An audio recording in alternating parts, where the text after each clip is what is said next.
They dismissed the markings as nonsense until a human deciphered them. Part 1. The Anomaly. The planet 7 had been dead for a very long time. Its sun was old and red, slowly dying in the cold darkness of space. The planet itself was gray and lifeless, covered in dust and ruins.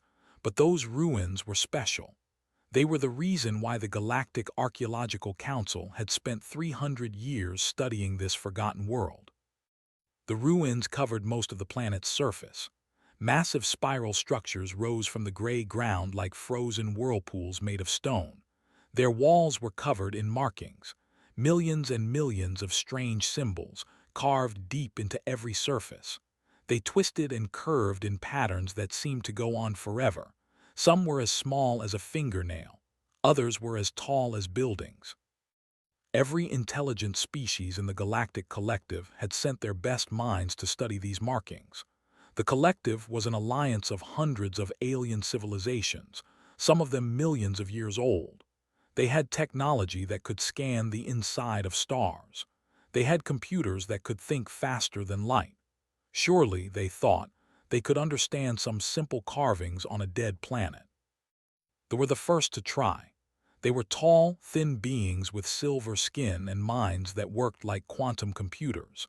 A single could perform calculations that would take human computers 1,000 years.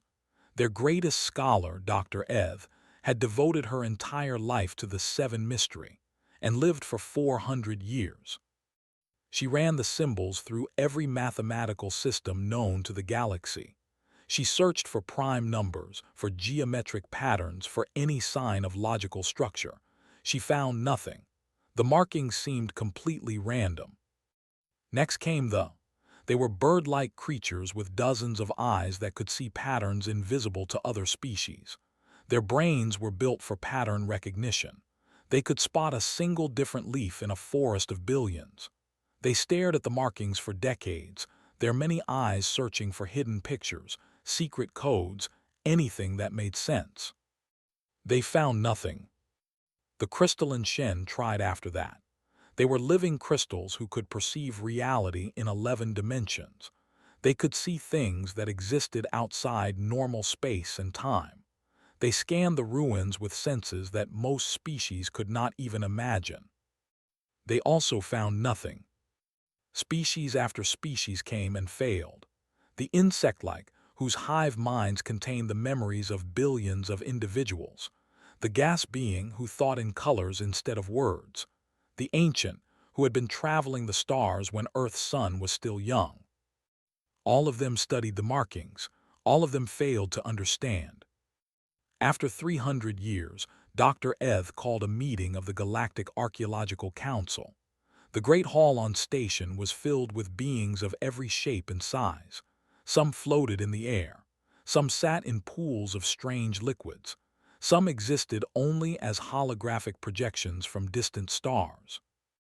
Dr. Eth stood before them, her silver body reflecting the light of 100 different suns streaming through the windows. Her voice was tired. After 4 centuries of life, most of it spent on this single mystery, she had finally given up. "My fellow scholars," she said, "I must report our final conclusion regarding the 7 markings." The hall grew silent. Everyone had been waiting for this moment. "We have determined that the markings are decorative noise," Dr. Eth announced. "They appear to be random patterns created by a primitive species for aesthetic purposes only. They contain no linguistic or mathematical meaning. They are not a language. They are not a code. They are simply art, meaningless art." A murmur ran through the assembly. Some beings nodded in agreement. Others shifted uncomfortably. After 300 years and enormous amounts of resources, this was not the answer anyone had wanted. "Therefore," Dr. Eth continued, "I recommend that we classify 7 as a dead end and redirect our funding to more promising sites." The vote was called. Species after species agreed with the recommendation. The markings were nonsense. The ruins were a waste of time. The mystery was not a mystery at all, just the random scribblings of a long-dead primitive culture. Only one vote went against the recommendation. Earth's representative was a small, dark-skinned woman named Ambassador. Compared to the ancient species around her, humans were practically newborns. They had only been traveling among the stars for about 150 years. Most of the collective's members saw them as curious children, not yet ready to sit at the adult table. "Respected Council," Ambassador said, standing up in her simple gray suit, "Earth requests permission to send one human researcher to 7. The reaction was immediate. Some beings laughed. Others made sounds of disbelief through organs that humans did not have names for. Dr. Eth's silver face showed something that might have been pity. "Ambassador," the said gently, "with great respect to your young species, we have spent 3 centuries studying these ruins. Our greatest minds have failed. What could a human possibly see that we have missed?" Ambassador smiled. It was a strange smile, the kind that knew something others did not. "Perhaps that is exactly the point," she said. "Perhaps you have been looking with the wrong kind of eyes." The council voted to grant the request. It cost them nothing and it would keep the humans happy. Besides, many of the older species were curious. They wanted to see how quickly the young humans would fail. It would be educational for them, a lesson in humility. 3 months later, a small human ship landed on 7. It carried only 1 passenger and modest equipment. Nothing like the grand scanning arrays and quantum computers that the collective had used. Doctor stepped out onto the gray dust of the dead planet. She was 42 years old, with dark hair going gray at the temples, and eyes that always seemed to be listening to something far away. She was not a mathematician or a physicist. She was not a computer scientist or a dimensional theorist. She was a linguist and a musicologist, a person who studied languages and music. Many in the collective thought this was a joke. Others thought it was sad. The humans were sending an artist to solve a problem that their greatest scientists could not crack.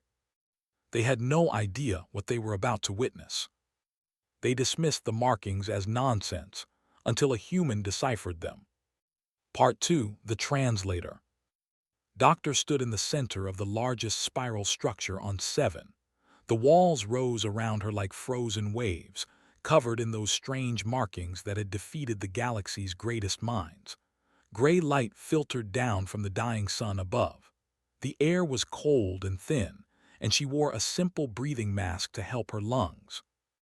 She had brought very little equipment with her: a notebook, a recording device, some basic scanning tools, nothing compared to the quantum computers and dimensional analyzers that the collective had used. The observers watched her from orbit, sending occasional messages that they thought were helpful but were really just condescending. "Doctor," one message read, "we notice you have not begun any systematic scans. Do you require assistance with your equipment?" Smiled and did not reply. Instead, she did something that no other researcher had done in 300 years of study. She sat down. She found a spot against one of the carved walls, settled herself on the dusty ground and closed her eyes. For a long time she simply breathed, in and out, slow and steady, listening to the silence of the dead world. The observers were confused. Was she meditating? Was she sleeping? Had something gone wrong with her oxygen supply? Was doing none of these things. She was doing what she had done all her life when faced with something she did not understand. She was waiting. She was opening herself to the possibility that understanding might come in unexpected ways. After several hours, she opened her eyes and began to walk. She walked slowly through the spiraling corridors, trailing her fingers along the carved walls. She felt the texture of the markings under her fingertips, rough and smooth, deep and shallow. Some carvings felt sharp, others worn down by time. She hummed as she walked, old songs from Earth, songs from Brazil where she had grown up, songs from Africa, from India, from places where people still remembered ancient ways of understanding the world. Her voice echoed strangely in the corridors, bouncing off walls and disappearing into distant chambers. Sometimes she stopped and tapped the walls with her palms. She drummed simple rhythms, listening to how the sound traveled. Different sections of the structure produced different tones. Some walls rang like bells. Others absorbed sound like thick cloth. The observers grew more confused with each passing day. Subject appears to be engaged in non-scientific behavior, they reported to the council. She is touching walls, making noises and walking in random patterns. We recommend psychological evaluation. But was not walking in random patterns. With each passing day, she noticed more and more interesting things. The spiral corridors were not simply spiral. They curved in specific ways with specific angles at specific intervals. When she walked along certain paths, her footsteps produced a rhythm that felt right, natural, like music. And the carvings on the walls changed as she moved, not literally, but in how they related to each other. Standing in one spot, a particular cluster of symbols looked random, but walking past them at a certain speed, they seemed to flow together, like notes in a melody. One night, alone in her small camp inside the ruins, made a drawing in her notebook. She drew the path she had walked that day, marking the spots where the walls had different tones. She drew the clusters of symbols she had seen and how they related to her movement. And then she saw it. The markings were not meant to be read while standing still. They were not meant to be scanned by computers or analyzed by mathematics. They were meant to be experienced while moving. They were instructions for a kind of dance. His heart began to beat faster. Her hands trembled as she made more drawings, more notes. She was beginning to understand something that the greatest minds in the galaxy had missed. They had been looking at the ruins like scientists, analyzing from the outside, taking pictures and running calculations. But the ruins were not meant to be understood from the outside. They were meant to be understood from the inside, by walking through them, by moving with them, by becoming part of them. They had used quantum computers to analyze the symbols. They had used their pattern recognition eyes to search for hidden images. The Shen had used their dimensional senses to look for invisible structures, but none of them had simply walked through the ruins and felt them. None of them had thought that knowledge could be stored in movement, in rhythm, in the experience of a body moving through space. But she had studied ancient human cultures that did exactly this. Aboriginal Australians who encoded maps in songs, African tribes who passed down history through dance, indigenous peoples around Earth who understood that knowledge was not just something you knew with your mind, but something you felt with your whole body. The great scientists of the galaxy had forgotten this, or perhaps they had never known it. They had evolved beyond bodies, beyond rhythm, beyond the simple experience of moving through the world. They had become so advanced that they could no longer understand something so basic. Spent another week walking the ruins. She mapped the paths that felt right. She recorded the tones the walls made when struck in certain ways. She noted how the symbols changed meaning depending on how fast or slow she moved past them. And finally, she was ready to try something. She stood at the entrance to the largest spiral structure. She took a deep breath, and then she began to walk. But not randomly, not scientifically. She walked the way the markings told her to walk, slow here, fast there, pause at this corner, turn at that angle, step lightly on this section, firmly on that one. Her footsteps fell into an ancient rhythm. Her body moved in an ancient dance. And as she walked, she began to hum a melody that seemed to come from nowhere, a melody that matched the rhythm of her steps and the pattern of the symbols around her. She did not know it yet, but she was about to wake something that had been sleeping for a very long time. They dismissed the markings as nonsense until a human deciphered them. Part 3: The Song. Walked deeper into the spiral structure. Her feet moved in the ancient rhythm she had discovered. Step, step, pause, turn, step, step, step. Each movement matched the symbols on the walls around her. Each turn brought her past new carvings that flowed like music under her eyes. Something was changing. At first she thought it was just the light. The dying red sun outside cast strange shadows through gaps in the ceiling. But no, the walls themselves were beginning to glow. Faintly, so faintly that she almost did not notice. A soft blue light was spreading through the carved symbols, following the path she walked. Kept moving. Her heart was pounding, but she did not stop. She could feel that she was doing something right, something important. The ruins were responding to her. The blue light grew stronger. It spread from symbol to symbol, racing ahead of her along the walls. And then she heard something impossible on this dead, airless world. Sound. A deep humming filled the corridor, rising from the walls themselves. It was not any sound she had made. The structure was vibrating, resonating with her movements. The entire building was singing. His eyes filled with tears. She was not sure why.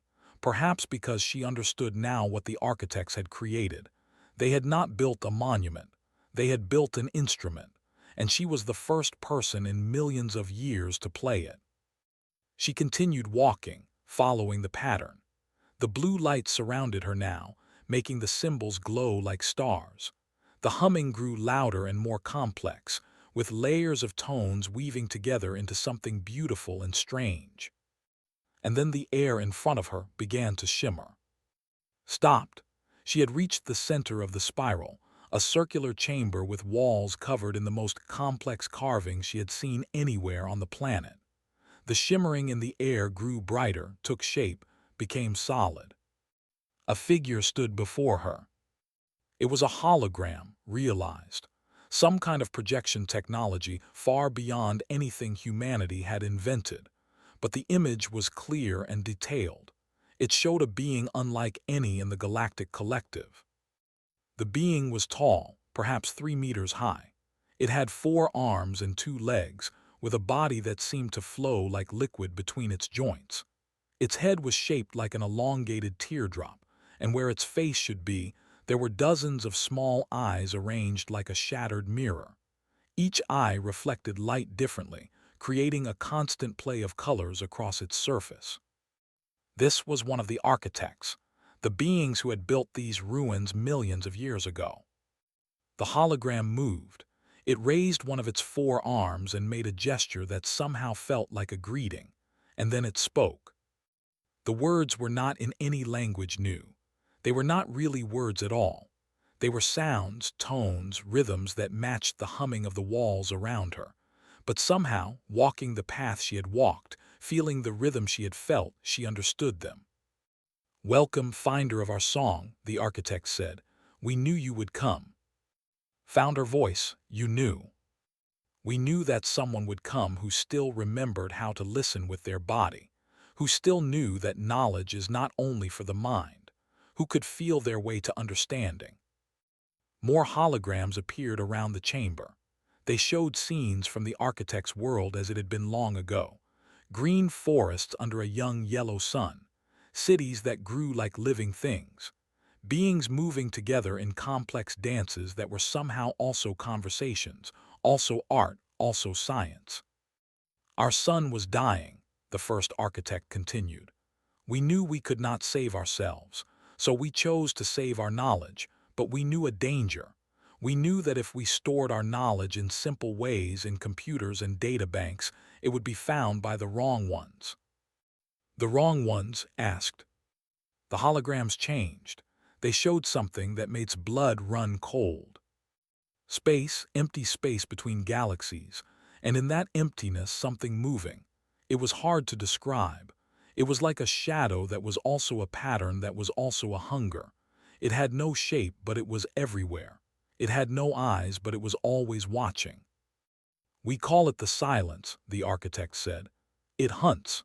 It finds civilizations that have grown too far into logic, too far into technology, too far from their own bodies and spirits, and it consumes them, every memory, every creation, every trace. It leaves nothing behind." Stared at the image of the silence. It was the most frightening thing she had ever seen, precisely because she could not quite see it at all. The silence cannot perceive what we have built, the architect continued.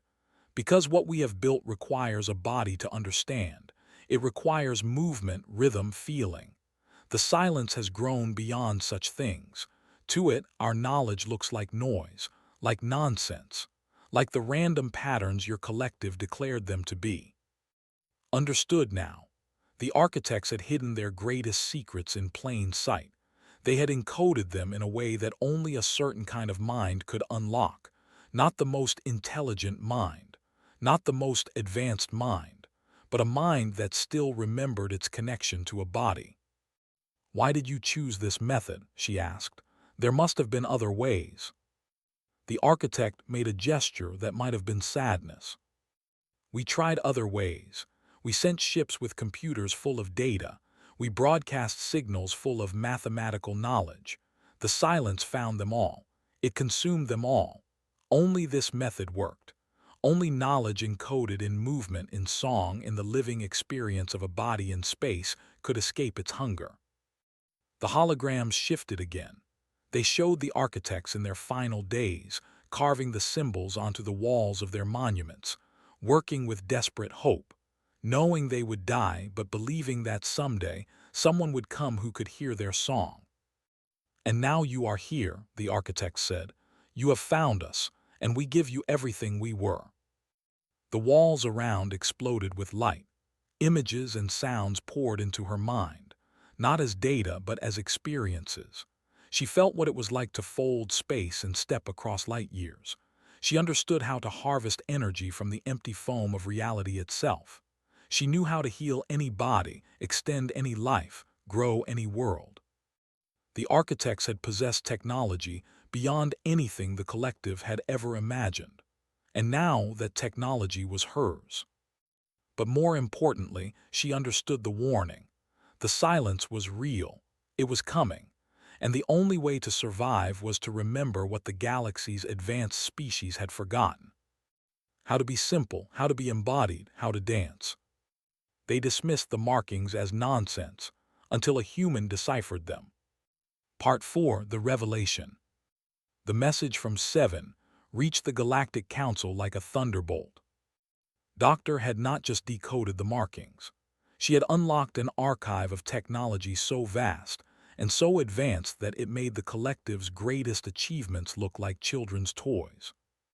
Within hours, ships from a dozen species were racing toward the dead planet. The sent their fastest vessels. The dispatched their most senior scholars. Even the ancient, who rarely left their home systems anymore, sent observers. Dr. Eth stood in her quarters aboard the research station, watching the recordings that had sent back. Her silver hands trembled as she saw the holographic architects appear. Her quantum processing mind struggled to accept what she was seeing. For 400 years, she had studied those markings. She had run them through every analysis system the galaxy had ever invented. She had declared them meaningless noise. And a human had unlocked them in weeks, by walking, by humming, by touching walls with her bare hands. The other species reacted with similar shock. The whose pride in their pattern recognition abilities was legendary fell into stunned silence when they learned that a human had seen what they had missed. The Shen, who believed their 11-dimensional senses made them superior to all other beings, had to admit that their senses had failed completely. When ship finally returned to station, a vast assembly was waiting for her. The great hall was packed with representatives from across the collective. Floating platforms and special chambers had been added to accommodate species who could not normally share the same space. Walked to the center of the hall. She looked small among all these ancient and powerful beings. She was just a middle-aged woman from Earth, with dust still on her boots from the dead world. But when she spoke, everyone listened. "I have been given a gift," she said. "The architects encoded their entire civilization into those ruins. Their science, their art, their history. I can share it with you." A wave of excitement passed through the assembly. The representative leaned forward eagerly. "What kind of technology?" he asked. faster-than-light travel, energy generation, weapons. Nodded slowly. All of those things and more. They knew how to create stable wormholes between any 2 points in space. They could harvest energy from the quantum foam of empty space itself. They had medical technology that could extend organic life indefinitely. The assembly erupted in excited discussion. These technologies were dreams that even the oldest species had never achieved. This discovery would change everything. Raised her hand, and slowly the hall grew quiet again. "But that is not the most important thing they gave me," she said. "The most important thing is a warning." She activated a holographic display. The image that appeared made several species cry out in fear. It was the silence, that shadow pattern that moved in the void between galaxies. The architects called this the silence, explained. It hunts advanced civilizations. It has been doing this for billions of years, longer than most stars have existed. It finds them and it consumes them. Every memory, every creation, every trace of their existence. It leaves nothing behind. The hall was very quiet now. "How does it find them?" asked the representative, her many eyes blinking nervously. "It looks for technology," said. "It looks for signals, for energy signatures, for the mathematical patterns that all advanced civilizations produce. It looks for minds that have moved beyond their bodies, beyond intuition, beyond the simple experience of physical existence." She paused, letting her words sink in. "It looks for civilizations exactly like the collective." Dr. Eth stood up. Her silver face showed something rare for a fear. "Are you saying that this thing is coming for us?" she asked. Nodded. The architects believed so. They studied the patterns of extinction across the universe. They found that advanced civilizations disappeared at regular intervals, in expanding waves radiating from the galactic center. Based on their calculations, the next wave should reach this region of space within the next 1,000 years. 1,000 years. For species that lived for centuries, that was not a long time. For species like who had existed for millions of years, it was tomorrow. "But there is hope," continued. "The architects found a way to hide. They encoded their knowledge in a form the silence cannot perceive, not in data banks or computer systems, not in mathematical signals or energy patterns. They encoded it in movement, in rhythm, in the physical experience of bodies in space." She gestured at herself, at her simple human body. "The silence looks for pure logic, pure technology, pure mind. It cannot see what is embodied. It cannot perceive what requires a body to understand. That is why my people could decode the ruins when yours could not. We are young. We are primitive by your standards, but we still remember what you have forgotten." The representative spoke again. "What have we forgotten?" Smiled sadly. "You have forgotten that you have bodies. You process everything with your quantum minds, but you no longer feel your way through the world. The see patterns everywhere, but they no longer dance. The Shen perceive 11 dimensions, but they no longer sing." She looked around at the assembled species. "The collective is brilliant, but you have optimized yourselves toward pure thought, pure analysis, pure logic. You have lost the primitive parts of yourselves that the silence cannot see, and that makes you visible to it." The silence in the hall was heavy now, heavy with fear, but also with the beginning of understanding. "I am offering you the architect's technology," said. "But more importantly, I am offering you a chance to survive. We can build hidden refuges, encoded the way the architects encoded their monument. We can create a network of shelters that the silence cannot find. But to do this, you will need to remember how to be embodied again. You will need to learn to think with your bodies, to encode knowledge in song and dance and physical experience." She paused. "You will need humanity's help." Dr. Eth stared at the small human woman. 400 years of certainty were crumbling inside her mind. Everything she had believed about intelligence, about advancement, about evolution toward pure thought, was being challenged by this simple truth. The most advanced species in the galaxy had failed. The most primitive had succeeded, not despite their but because of it. "What do you need from us?" she asked quietly. Smile grew warm. "I need you to learn to dance." They dismissed the markings as nonsense until a human deciphered them. Part 5: The Inheritors. 1 year had passed since discovery. The galaxy was changing in ways that no one had expected. Dr. Eth stood in a great plaza surrounded by thousands of her people. Their silver bodies moved together in slow, careful rhythms. Human instructors walked among them, guiding their movements, teaching them steps that felt strange and awkward to beings who had not danced in 10,000 generations. Eth raised her arms as she had been taught. She stepped left, then right. She felt ridiculous.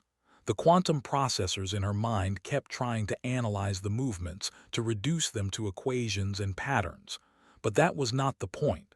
The point was to feel, to experience her body moving through space without thinking about it. Slowly, very slowly, she was learning. Similar scenes were happening across the collective. Whose many eyes had always looked outward were learning to close those eyes and feel their way through darkness. The crystalline Shen were learning human songs, their resonating bodies producing strange and beautiful harmonies. Even the gas being were finding ways to move with rhythm, their cloudy forms pulsing in time with music. It was not easy. Species that had spent millions of years evolving toward pure thought found it hard to return to their bodies. Many felt ashamed of what they saw as primitive behavior. Others resisted entirely, insisting that there must be a better way, a more logical solution to the threat of the silence. But those who tried, those who opened themselves to the experience, discovered something unexpected. Joy. They found that moving without thinking produced a kind of peace their quantum minds had never known. They discovered that closing their eyes and dancing in darkness revealed patterns they had never seen with open eyes. The Shen learned that singing together created connections between individuals that no telepathy could match. They had forgotten how good it felt to simply be alive in a body. Traveled constantly now, moving from world to world, teaching and learning. She had become something strange in the history of the galaxy, a human who was genuinely respected by the ancient species, not because humans were the strongest or the most advanced, but because humans had something the others had lost. The architect's technology was being shared as well. Human engineers worked alongside scientists to build the first stable wormhole. Doctors collaborated with Earth medical researchers to develop life extension treatments. The knowledge flowed in both directions. Humanity learned things that pushed their science forward by thousands of years, and the collective learned things that no technology could teach. Construction began on the first hidden refuge. It was built deep inside a gas giant, where the silence's sensors could not reach. But unlike any structure the collective had ever built, this refuge was not designed for efficiency or logic. It was designed like the architect's monument, with spiraling corridors and carved walls that encoded information in movement and rhythm. Only those who had learned the old ways could enter. Only those who had remembered their bodies could unlock its secrets. More refuges followed, hidden in asteroid fields, buried inside dead moons, floating in the atmospheres of giant planets. A network of shelters spreading across the galaxy, invisible to the silence, waiting for the day when they might be needed. Some species refused to participate. The mechanical consensus, a civilization of pure AI, declared that the entire project was superstitious nonsense. The void swimmers, beings of pure energy who had abandoned physical form entirely, laughed at the idea that embodiment could save anyone. Did not argue with them. She simply warned them and moved on. The architect's records showed that species like them were always the first to be consumed. The silence found pure minds the easiest to detect, the easiest to devour. 5 years after the discovery, the Galactic Council held its annual assembly. Stood before the gathered representatives, older now, her dark hair almost entirely gray. But her eyes still held that quality of listening, of being open to understanding that might come from unexpected places. "We have made good progress," she reported. 17 hidden refuges are now complete. 34 more are under construction. Representatives from over 200 species have begun learning the embodied arts. The hall filled with sounds of approval from many different kinds of throats and organs. "But we must not become comfortable," continued. "The silence is patient. It has been hunting for billions of years. Our thousand-year warning may be optimistic. It may come sooner. It may come later. We must continue preparing, continue teaching, continue remembering." Dr. Eth rose to speak. In the past 5 years, she had changed more than she could have imagined. She still used her quantum mind for analysis and calculation. But now she also danced every morning, feeling the rhythm of her body in space, experiencing the simple joy of movement. "Doctor speaks truth," she said. "I spent 400 years believing that intelligence meant moving beyond the body, beyond feeling, beyond the primitive aspects of existence. I was wrong. The most advanced thing we can do is remember what we came from." She looked around the assembly at beings of every shape and size, all of them united now by a common understanding. Humanity taught us this, not with advanced technology, not with superior intelligence, but with something simpler and more important. They taught us to dance. After the assembly walked alone through the corridors of station, her work was far from done. There were still species to reach, refuges to build, lessons to teach. But for this moment she allowed herself to rest. She found a viewing window and looked out at the stars. Somewhere out there between those distant points of light, the silence was moving, hunting, waiting. But also somewhere out there, hidden in ways it could not perceive, the children of the architects were preparing. Thought about the holographic being she had met in the ruins of 7. Its final words to her echoed in her memory. "We knew you would come," it had said. "We knew that somewhere in the galaxy there would be a species that still remembered, that still felt, that still danced." The architects had been right. Against all probability, in the vastness of the universe, there had been exactly such a species.